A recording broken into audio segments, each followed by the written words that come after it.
설교하면서 박수 받아본 처음인 것 같아요. 한 번도 없었는데 선곡은 제가 했습니다.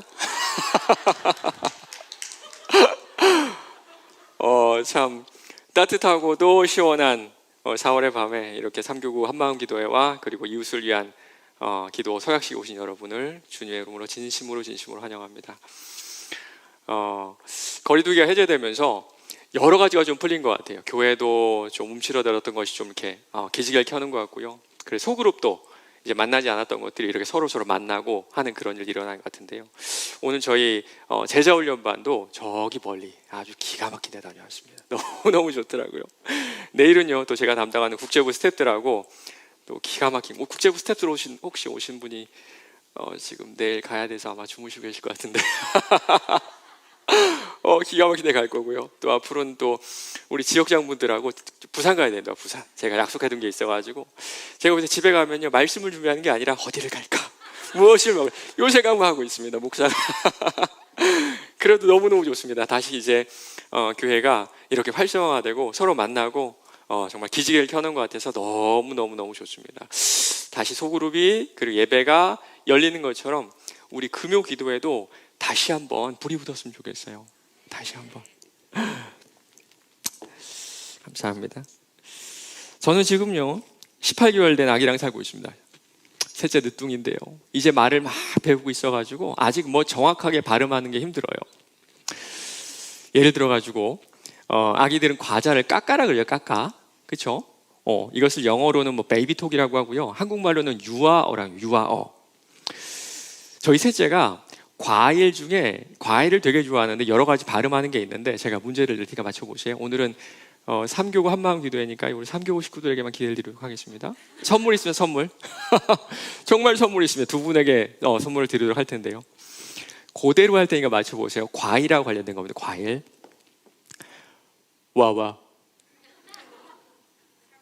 손 들고 조영순 권사님 사과 정답입니다. 감사합니다. 잘 맞추시네요. 역시 소녀가 있어서 그런지. 하나 더 내겠습니다. 하나 더. 따. 누구 손 한 번 손 드시고. 예. 전양수 권사님. 딸기 맞습니다. 맞아요. 맞습니다. 이렇게 저희 아이의 말을 가장 잘 알아듣는 것이 아이 엄마고요. 아빠는 엄마가 통역을 해줘야 그래도 조금씩 알아들을 수 있는 것 같아요. 그런데 가끔씩은요 엄마도 알아듣지는 못하는 단어가 있습니다. 이 아이가 사과도 알고 딸기도 알고 포도도 알고 아는데 모르는 단어들이 많잖아요. 그래서 그 단어들을 딱 한 단어로 부릅니다. 아시죠? 애기들은 딱 한 단어로 모든 것을 말하는데 저희 아이는요 그게 뭔지 아세요? 또똥. 왠가 것이 다 또똥이야. 또똥. 저한테 와서 바지를 끌어당기고 그래. 아빠 또똥 그러는데요. 그럼 전 제 아내에게 물어봅니다. 여보 또똥이 뭐야? 제 아내도 모른대요. 아직까지 또똥의 실정이 저희도 알지 못합니다. 그래서 또똥 하다가 제가 알아듣지 못하면 어떻게 하는 줄 아세요? 소리를 빽 지릅니다. 또똥 타타. 그래도 알아듣지 못하면 그때부터 이제 통곡이 시작됩니다. 또똥 통곡이 시작돼요. 부모 입장에서는 아이가 그렇게 소리를 지르고 우는 게 좋지는 않아요. 그런데 아이 입장을 생각해 보잖아요. 그럼 그게 자연스럽습니다. 답답하잖아요. 참 답답하잖아요. 우리도 그렇지 않나요? 말을 하다가 답답하면 소리가 높아집니다. 그 사람이 싫어서도 아니고 미워서도 아니라 내 안에 답답한 게 있으면 소리가 높아지기 마련이에요. 우리가 잘 아는 삼손도 비슷한 것 같습니다. 삼손 하면요 딱 두 가지가 항상 생각나는데요. 첫 번째는 힘이 아주 셌던 사람, 두 번째는 여자를 좋아했던 사람. 사사기를 이렇게 읽어보잖아요. 그러면요 삼손은 좋은 사사였다라고 평가되진 않는 것 같습니다. 그런데 성경은 좀 다르게 이야기하고 있는 것 같아요. 특별히 삼손을 보면요 그 인생 가운데 좀 절실했던 순간이 두 번 있었던 것 같습니다. 그 두 번의 순간 모두 하나님께 부르짖었고 하나님은 그 부르짖음에 응답하시고 그의 명예를 회복시켜 주세요. 우리에게도 지금 이런 은혜가 필요하지 않으신가요? 응답하심의 은혜. 물론 하나님께 부르짖을 만한 면목이 우리에게는 없을 겁니다. 내 삶을 보면요, 하나님께 드러내고 싶은 것보다, 말씀드리고 싶은 자랑보다 부끄러운 게 훨씬 더 많거든요. 그러나 동시에 사람은 어떻게 할 수 없는, 정말 하나님께 응답 받아야만 하는 그런 문제들이 여러분의 삶 속에 있으실 거예요. 지금 한번 옆에 한번 둘러보시기 바랍니다. 옆 사람 얼굴 한번 보세요. 어떠세요? 얼굴빛이 좋으시죠? 나는 힘들어 죽겠는데 어떻게 저렇게 얼굴빛이 좋을까? 아무 일 없는 것처럼 저럴까? 아니에요. 아닙니다. 제가 여러분의 사정을 하나하나 다 알지 못하지만 조금씩은 다 아는데요, 전혀 그렇지 않습니다. 전혀 그렇지 않아요. 어떤 인생이든 어떤 가정이든 누구에게든지 말하지 못할 구렁텅이가 있고요, 하나님의 은혜가 필요한 상처와 아픔이 있어요. 이제는 너무 오래돼 가지고 정말 당연하듯이 짊어지고 사는 그런 상처들, 그런 아픔들. 맞습니다. 우리는요, 하나님의 응답하심의 은혜가 필요해요. 오늘 이 시간, 삼손은 왜 부르짖었고 하나님께서는 왜 삼손의 부르짖음에 응답하셨는지 한번 생각해 보시기 바랍니다. 그리고 그와 똑같은 은혜를 경험하는 이 시간 되기를 간절히 바랍니다. 오늘 본문 말씀 사사기 16장 28절에 30절인데요 3절, 3절밖에 안 됩니다. 짧습니다. 우리 다 같이 한번 읽어볼까요? 사사기 16장 28절에서 30절입니다. 사사기 16장 28절에서 30절까지 말씀인데요, 우리 다 같이 한 목소리로 읽어보도록 하겠습니다. 시작. 삼손이 여호와께 부르짖어 이르되 주 여호와여 구하옵나니 나를 생각하옵소서. 하나님이여 구하옵나니 이번만 나를 강하게 하사 나의 두 눈을 뺀 블레셋 사람에게 원수를 단번에 갚게 하옵소서 하고, 삼손이 집을 버틴 두 기둥 가운데 하나는 왼손으로 하나는 오른손으로 껴 의지하고, 삼손이 이르되 블레셋 사람과 함께 죽기를 원하노라 하고 힘을 다하여 몸을 굽히매 그 집이 곧 무너져 그 안에 있는 모든 방백들과 온 백성에게 덮이니 삼손이 죽을 때에 죽인 자가 살았을 때에 죽인 자보다 더욱 많았더라. 아멘. 아멘. 아멘. 감사합니다. 삼손 하면 두 가지가 생각난다 그랬어요. 첫 번째는 아주 힘이 셌던 사람, 두 번째는 여자를 좋아했던 이스라엘 사자. 그래서 그런지 삼손의 이야기를 읽어보면요, 성숙하지 않은 그런 모습들을 참 많이 볼 수가 있습니다. 이스라엘의 지도자인데, 이스라엘 사사인데 사사답지 못한 그런 모습들, 율법을 어기는 모습들, 감정적이고 충동적으로 행동한 그런 모습들을 우리는 사사기에서 쉽게 찾아볼 수가 있어요. 그런데 여자 문제는 조금 다른 것 같습니다. 단순히 이방 여자를 좋아해서 블레셋 여자들의 꽁무니를 쫓아다닌 것만 아니었어요. 삼손은요, 딥나라는 곳에서 블레셋 여자를 보고 아버지에게 부탁을 합니다. 아버지, 저 여자를 제 아내로 맞이하고 싶어요. 아버지 마음이 어땠을까요? 그의 부모가 그에게 이르되 네 형제들의 딸 중에나 내 백성 중에 어찌 여자가 없어서 네가 할례 받지 아니한 블레셋 사람에게 가서 아내를 맞으려 하느냐. 좀 감정을 살려가지고 지금 우리가 쓰는 말로 번역하면 이렇게 할 수 있을 것 같습니다. 야, 우리나라엔 여자가 없냐? 아들아 제발 정신 좀 차려. 그때 삼손이 이렇게 말합니다. 삼손이 그의 아버지에게 이르되 내가 그 여자를 좋아하오니 나를 위하여 그 여자를 데려오소서. 아버지, 사랑의 국경이 어디 있습니까? 저 여자 아니면 저는 평생 결혼 안 할 테니까 저 여자를 데려오세요.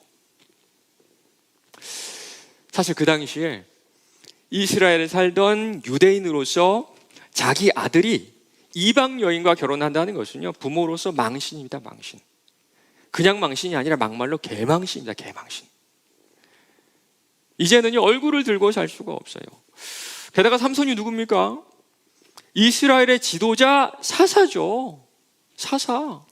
모든 사람이 그 어려운 상황 가운데 삼손 하나만 지켜보고 있는데 이방 여인을, 그것도 지금 우리를 침략해서 우리를 다스리고 있는 블레셋 여인과 결혼하겠다는 겁니다. 마치 일제시대에 독립운동을 하던 독립투사가 일본 여자랑 결혼한 것과 마찬가지예요. 여러분 가운데서도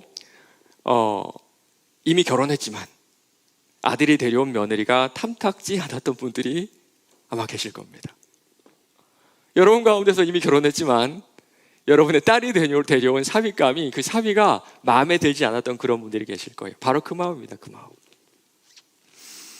그런데 삼손은 아버지가 그렇게 얘기를 해도 무조건적으로 블레셋 여인과 결혼하겠다고 지금 고집을 피우는 거예요. 부모의 속이 까맣게 타들어가지 않았을까요?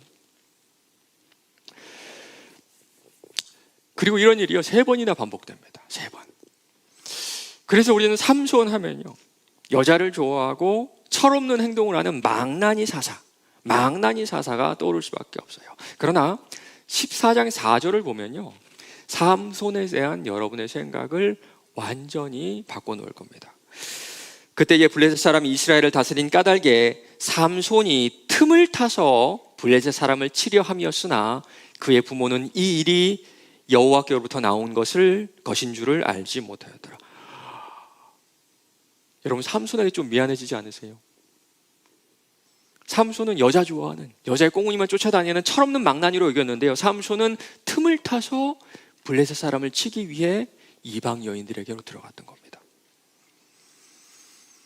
뒤에 나온 사건들을 보면요, 블레셋의 사위가 아니고서는 할 수 없는 그런 일들을 합니다.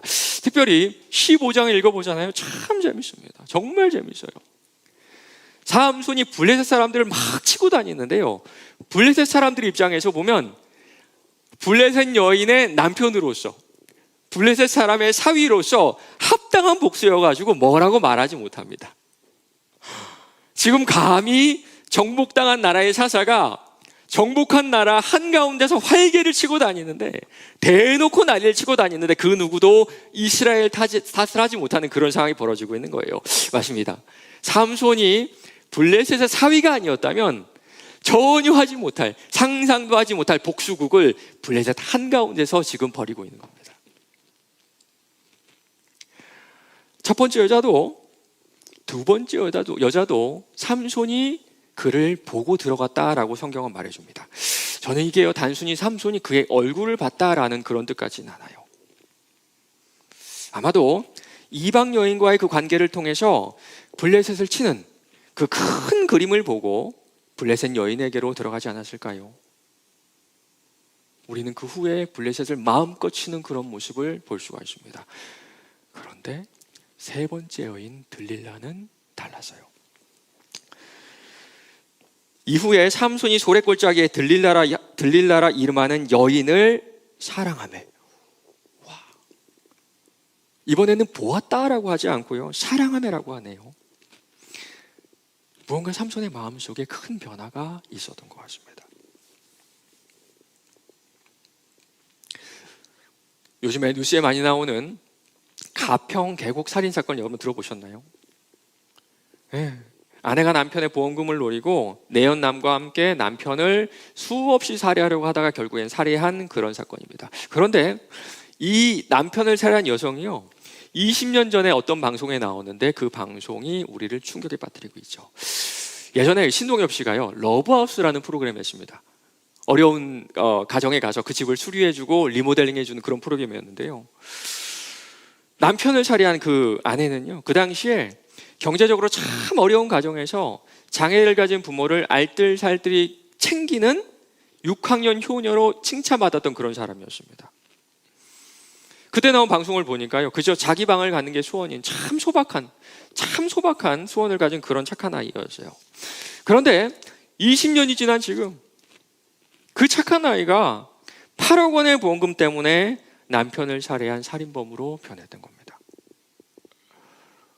왜 이렇게 변했을까요? 무엇이 그녀를 변하게 했을까요? 본인 외에는 그 누구도 모를 겁니다. 어쩌면 본인도 그 이유를 알지 못할 수 있어요. 상황도 환경도 변하지 않았습니다. 그러나 같은 자리, 같은 환경에서 칭찬을 받던 착한 아이가 살인자로 변했던 거예요. 맞습니다. 은혜의 자리와 죄의 짓는 자리가 한 자리예요. 삼손도 그랬던 것 같습니다. 처음에는요, 블레셋 여인과의 관계를 통해서 사사의 사명을 감당했어요. 자기가 이스라엘 사사로서 블레셋 한가운데서 활개를 치고 다녀도 블레셋 입장에서는 한마디도 할 수 없는 통쾌한 일들을 참 많이 했습니다. 그러나 이 일이 반복되면서 점점 음란한 속으로 들어가지 않았을까요? 그저 여호와를 위해 보기만 했을 뿐인데 이제는 사랑하게 되어버린 겁니다. 블레셋의 여자를 통해 쓰임받던 사사가 블레셋의 여자를 통해 죄를 짓는 사사가 되어버린 거예요.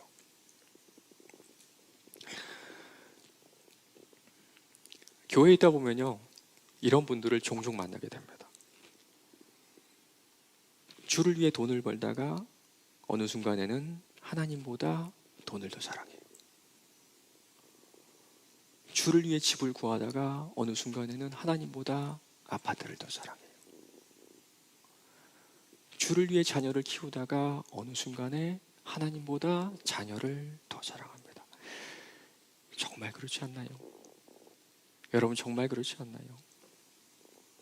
지금 여러분의 현재를 돌아보시기 바랍니다.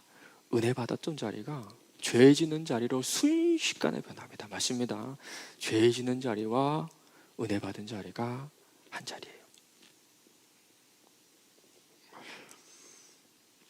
삼손의 머리카락에 힘이 있었을까요? 그렇진 않을 것 같아요. 머리카락은 그저 머리카락일 뿐입니다. 삼손이 태어나기 전에 삼손의 부모는요, 이 아이가 하나님께 바쳐진 아이 나실인이라는 사실을 알았습니다. 그래서 나실인에 합당하게 키우기로 서원을 했죠. 태어난 삼손도 부모에게 그 이야기를 듣고 그에 합당하게 살았습니다. 맞습니다. 보이는 머리카락의 능력이 있었던 것이 아니라 보이지 않는 순종함의 삼손의 능력이 있었던 거예요.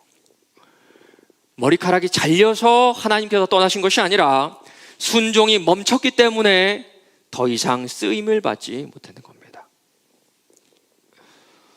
이렇게 우리가 순종의 자리를 떠나서 내 마음대로, 내 소견대로 살아갈 때, 그러니까 여러분의 보이는 머리카락을 의지하며 살아갈 때 은혜의 자리가 죄 짓는 자리로 금세 순식간에 변하게 돼요. 그 결과가 어땠을까요?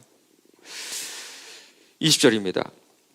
들릴라가 이르되 삼손이여 블레셋 사람이 당신에게 들이닥쳤느니라 하니 삼손이 잠을 깨며 이르기를 내가 전과 같이 나가서 몸을 떨치리라 하였으나 여호와께서 이미 자기를 떠나신 줄을 깨닫지 못하였더라. 블레셋 사람들이 그를 붙잡아 그의 눈을 빼고 끌고 가사로 내려가 놋줄로 매고 그에게 옥에서 맷돌을 돌리게 하였더라. 하나님이 그를 떠나셨고요, 삼손의 눈이 멀게 됩니다. 그런데 이 말씀이요, 단순히 눈이 멀었다, 앞이 보이지 않는다, 그런 뜻은 아니었던 것 같아요. 지금까지 보았던 하나님의 큰 그림, 영적인 눈, 삼손의 그 영안이 멀어버렸던 겁니다. 이에 그에게 남은 일은요, 하루 종일 맷돌을 돌리는 거예요. 여러분, 이 장면을 생각해 보시기 바랍니다. 아침에 일어나서 밥을 먹고 맷돌을 돌리고요, 점심을 먹고 맷돌을 돌리고요, 저녁을 먹고 맷돌을 돌립니다. 똑같은 삶이 반복이 되죠. 예전에 어떤 집사님에게 제가 이런 질문을 했어요. 집사님, 직장 생활 좀 어떠세요? 그분은 아주 좋은 직장에서 좀 승승장구하는 그런 분이었거든요. 저는 좀 긍정적이고 좋은 대답을 기대했습니다. 그런데 전혀 의외의 대답을 저한테 하셨어요. 목사님, 직장인들이요, 죽지 못해 살아요. 죽지 못해 다녀요. 지금 회사에서 또 사업체에서 경제활동 하시는 분들은 아마 그분의 말씀에 공감하실 겁니다. 우리 가운데 재미로, 심심풀이로 서민 체험하기 위해서 직장 생활하신 분들은 거의 없어요. 모두가 거의 대부분 살아남기 위해서 정말 죽기 살기로 다람쥐 쳇바퀴 돌리듯이 반복되는 일상을 살아가고 있습니다. 그 모습이 바로 이 장면 아닐까요? 영안이 꽉 막힌 채로 하나님의 시선과 하나님의 큰 그림은 보지 못한 채로 아무 의미 없이 인생을 반복하는 우리의 모습 속에서 삼손이 맷돌을 돌리는 그런 모습을 볼 수가 있어요. 그 가운데 삼손의 마음은 어땠을까요? 처음엔 좀 두렵지 않았을까요? 힘을 잃은 것은 둘째 치더라도 더 이상 가족들도 보지 못하고요, 이제는 영원히 앞을 보지 못하죠. 생전 처음 경험하는 이 어둠 속에 갇히게 되었을 때 상당히 무서웠을 것 같아요. 그 다음은 좀 분노가 일어나지 않았을까요? 내가 나신인 서원을 한 것도 아니고요, 내가 나신으로 사사로 살겠다고 하나님께 말씀드린 것도 아니잖아요. 평범하게 살았으면 아무 일도 일어나지 않는데 하나님이 부르셔 지금 이 꼴, 이 사단이 난 겁니다. 두려웠다가 어느 순간에부터 하나님을 원망하는 시기가 있었던 것 같아요. 그러다가 결국에는요, 자책하고 자포자기하는 마음으로 변하지 않았을까요? 결국에는 내 실수로 이렇게 된 거고요, 이제는 아무 소망이 없다는 것을 깨달았을 때 블레셋 한가운데서 활개를 치며 통쾌한 복수를 펼치던 사사가 감옥에서 맷돌을 돌리며 살았으나 마치 죽은 것 같은 반복된 인생을 살았던 겁니다. 그리고 얼마의 시간이 지났을까요? 이런 말씀이 있네요. 그의 머리털이 밀린 후에 다시 자라기 시작하니라. 머리카락은요 1년에 12cm에서 한 15cm 정도 자란다 그래요. 그렇다면요, 몇 주, 몇 달이 흐른 것이 아니라 상당히 오랜 기간 동안 삼손은 감옥에서 맷돌을 돌리는 노역을 했던 것 같습니다. 그러던 어느 날 수많은 사람들이 한건물에 모여서 다곤 신에게 제사를 지내는 그때 블레셋의 지도자들이요 제안 하나를 합니다. 그들의 마음이 즐거울 때 이르되 삼손을 불러다가 우리를 위하여 제주를 부리게 하지 하고 옥에서 삼손을 불러내매 삼손이 그들을 위하여 제주를 부리니라. 정말 비참한 장면이죠. 이스라엘의 지도자가, 이스라엘의 유일한 희망이 블레셋 사람들 앞에서 제주를 부려요. 저는요 이걸 보면서 도대체 어떤 제주를 부렸을까 고민을 많이 했는데요, 우리가 아는 그런 제주는 아니었던 것 같아요. 뭐 덤블링을 하고 저글링을 하고 그런 건 아니었던 것 같습니다. 아마도 비웃을 만한 춤을 추게 하거나 혹은 누군가 삼손을 괴롭히거나 깜짝 놀라게 해서 삼손이 어쩔 줄을 몰라 하며 도망가는 그런 모습들, 마치 학대당하는 동물의 모습으로 삼손은 제주를 부렸을 거예요. 지난 수년 동안 다 포기하고 맷돌을 돌리면서 생존해 왔는데 지금 이 순간, 이 수치스러운 순간에 우리 민족에 대한 미안함, 원망, 회한, 그리움, 슬픔, 블레셋에 대한 분노, 그럼에도 불구하고 아무것도 할 수 없는 무능력한 내 자신, 이 복합적인 감정이 삼손에게 찾아왔을 것 같아요. 그 순간 한 가지 기억이 머릿속을 스치고 지나갔습니다. 아주 오래전이지만 너무나 선명했던 기억. 나귀 턱뼈로 1000명을 쳐 죽였을 때 하나님께 부르짖었던 그 기억이 떠올랐어요. 삼손이 심히 목이 말라 여호와께 부르짖어 이르되 주께서 종의 손을 통하여 이 큰 구원을 베푸셨사오나 내가 이제 목말라 죽어서 할례 받지 못한 자들의 손에 떨어지겠나이다. 1000명을 죽이고 나가지고 심한 갈증으로 정신이 아득해지는 그때 하나님께 살려달라고 부르짖었습니다. 삼손이요 그 인생에서 딱 2번 부르짖는데요, 첫 번째가 바로 이때였습니다. 그때 하나님께서 기적적으로 우물을 하나 터뜨려 주세요. 하나님이 레이에서 한 우묵한 곳을 터뜨리시니 거기서 물이 솟아오는지라 삼손이 그것을 마시고 정신이 회복하여 소생하오니. 지난 수년 동안 두려움, 분노, 자책, 자포자기, 수많은 감정이 하루에도 12번씩 오고 가실 겁니다. 두려웠다가 무서웠다가 원망했다가 다시 포기하는 그런 감정들. 그러나 머리가 자란 이 순간, 그때 응답하셨던 기억으로 두 번째이자 마지막으로 부르짖게 됩니다. 삼손이 여호와께 부르짖어 이르되 주 여호와여 구하옵나니 나를 생각하옵소서. 하나님이여 구하옵나니 이번만 나를 강하게 하사 나의 두 눈을 뺀 블레셋 사람의 원수를 단번에 갚게 하옵소서 하고,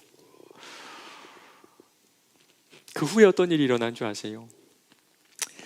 삼손이 이르되 블레셋 사람과 함께 죽기를 원하노라 하고 힘을 다하여 몸을 굽히매 그 집이 곧 무너져 그 안에 있는 모든 방백들과 온 백성에게 덮이니 삼손이 죽을 때에 죽인 자가 살았을 때 죽인 자보다 더욱 많았더라.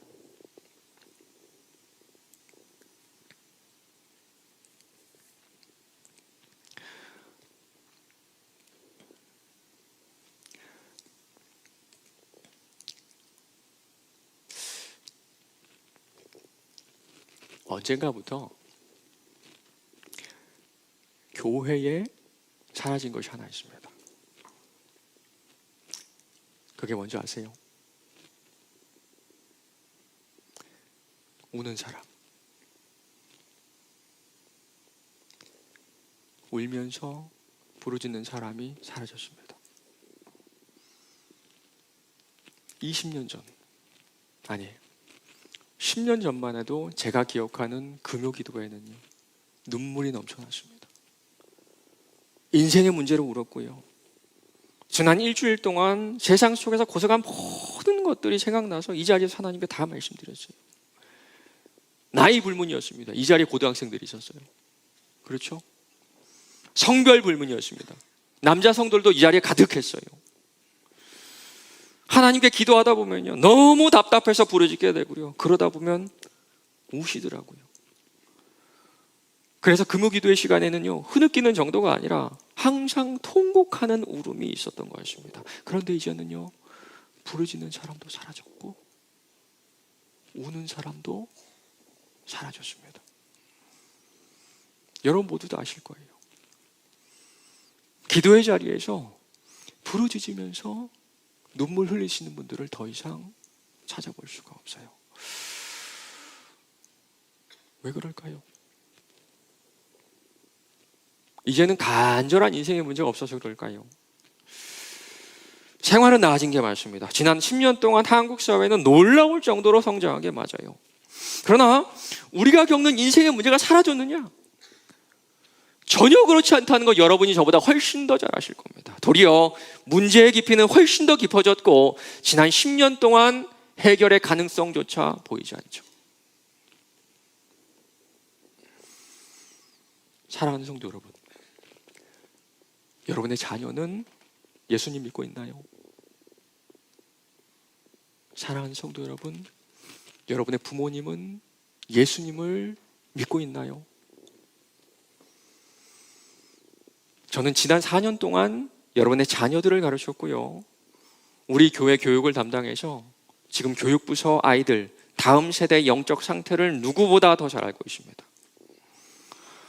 지난 10년 동안 교회 학교의 아이들은 어느 정도 유지가 되었는지 몰라요. 그러나 성도들의 자녀들은 교회를 떠났습니다.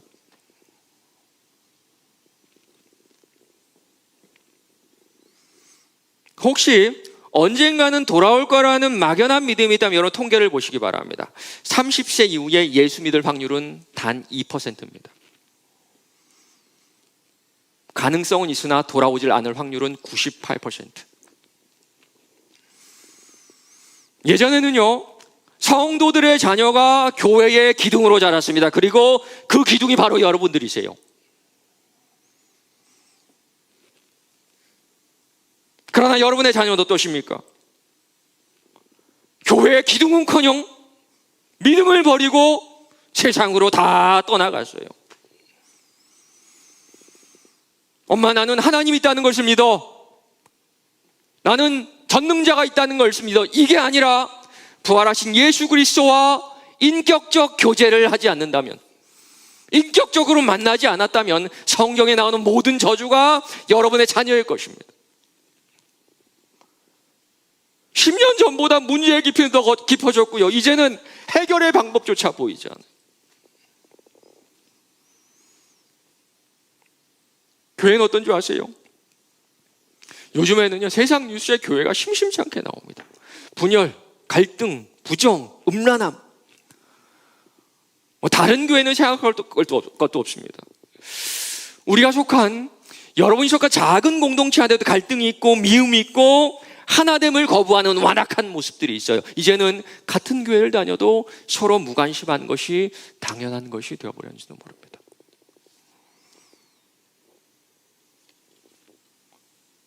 이 나라도 마찬가지예요. 이 코로나로 인해서 소상공인들이 생존의 위협을 받고 있고요.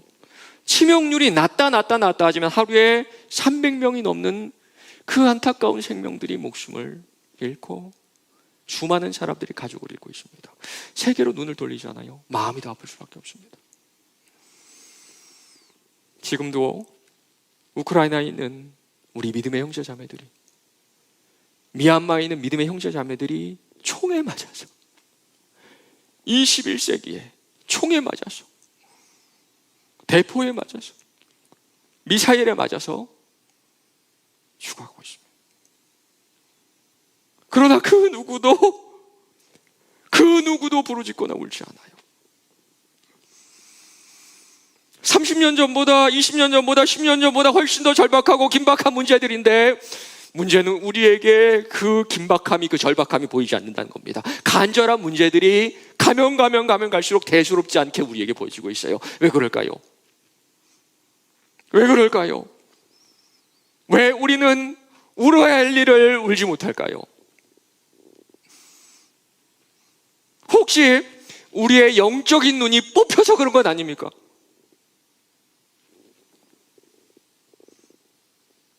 마치 삼손처럼 하나님의 눈으로, 하나님의 시선으로 보아야 될 것을 도리어 사랑해버리는, 마음을 다 빼앗겨버린 건 아니냐는 거예요.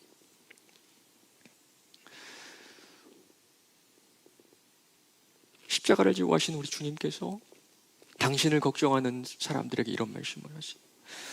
예수께서 돌이켜 그들을 향하여 이르시되, 예루살렘의 딸들아, 나를 위하여 울지 말고 너희와 너희 자녀를 위하여 울라. 우리와 우리 자녀들을 보면요, 울어야 할 문제밖에 없다는 그런 말씀 아닌가요? 지금 십자가를 지고 가는 나보다 훨씬 더 긴박하고 절박한 상황에 있는 것이 너와 너의 자녀들이다.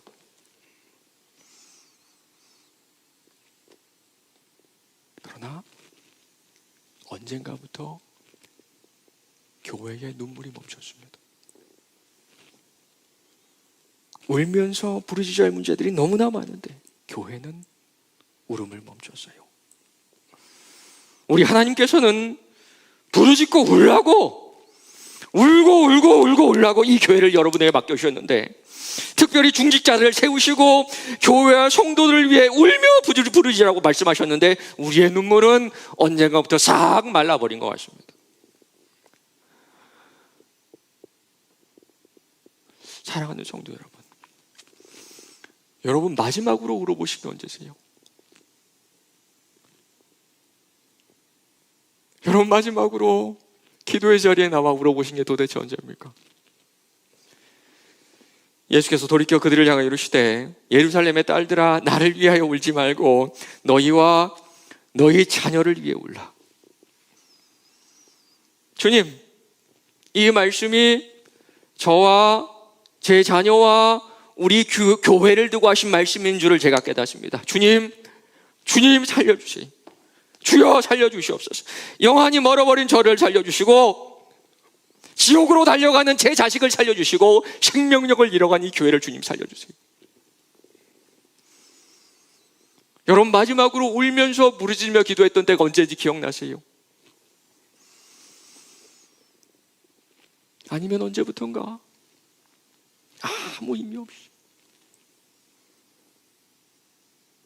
마치 맷돌을 돌리는 삼손처럼 메말라버린 그런 종교 생활을 여러분 지금도 작년도 계속 반복해 오신 건 아닌가요? 지금 여러분의 인생과 여러분의 가정과 우리 교회에 필요한 것은요, 더 많은 물질과 성공과 형통, 혹은 더 세련된 프로그램, 혹은 더 열심히 뛰는 사역자들이 아닙니다. 우는 사람, 우는 성도, 부르짖는 사람, 부르짖는 성도가 필요해요.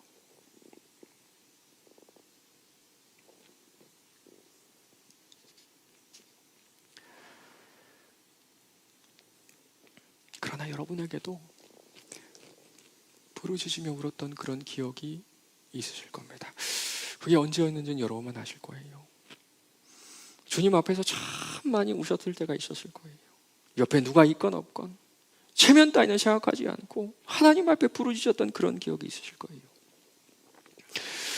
어쩌면 삼손의 머리가 자라는 그 긴 시간만큼 오랜 시간이 지났지만 여러분 돌아보시기 바랍니다. 그 문제들이요, 합력하여서 선을 이뤘음을 고백하실 거예요. 왜 그런 줄 아세요? 왜 여러분의 문제가 주님 앞에 응답되는 줄 아세요? 나의 유리함을 주께서 계수하였사오니 나의 눈물을 주의 병에 담소서. 이것이 주의 책에 기록되지 아니하였나이까. 하나님께서 여러분의 눈물을 당신의 병에 담으셔서 그래요.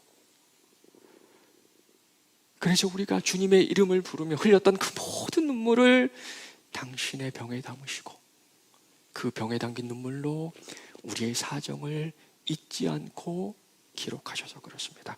맞습니다. 우리 주님 앞에서 우는 눈물은 헛된 것이 하나도 없어요.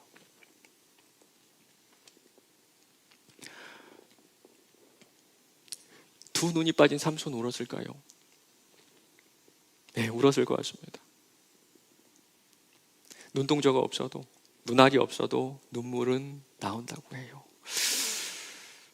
하나님은요, 이 삼손의 마지막 눈물도 당신의 병에 담으시고 그가 울지 않았을 때보다 더 큰 사명을 감당하게 하십니다. 삼손이 이르되 블레셋 사람과 함께 죽기를 원하노라 하고 힘을 다하여 몸을 굽히매 그 집이 곧 무너져 그 안에 있는 모든 방백들과 온 백성에게 덮이니 삼손이 죽을 때에 죽인 자가 살았을 때에 죽인 자보다 더욱 많았더라.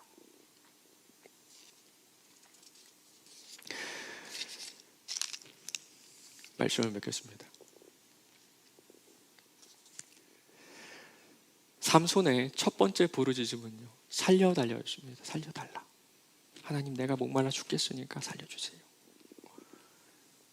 그런데 두 번째 부르짖음은요, 죽게 해달라는 거였습니다. 삼손이 이르되 블레셋 사람과 함께 죽기를 원하노라 하고, 그리고 삼손의 마지막 이야기는 이렇게 끝납니다. 삼손이 이스라엘의 사사로 20년 동안 있었더라. 저는요, 이 말이 이렇게 들립니다. 삼손아, 모든 사람이 너를 비난하고 너를 욕해도 너는 내가 택한 자야. 참 잘했구나. 참 잘했구나. 잃어버렸던 삼손의 명예를 회복시켜 주십니다. 내가 진실로 진실로 너에게 이르노니 한 알의 밀이 땅에 떨어져 죽지 아니하면 한 알 그대로 있고 죽으면 많은 열매를 맺느니라. 죽어야 다시 사는 복음의 진리를 마지막 순간에 살아냈어요. 사랑하는 성도 여러분, 지금까지 살려달라고 주님 문제를 해결해 주세요, 주님 소원을 성취해 주세요 기도했다면 이제는 주님 하늘의 미랄이 되어서 땅에 떨어져 죽게 해주세요. 하나님, 제가 죽게 해주세요.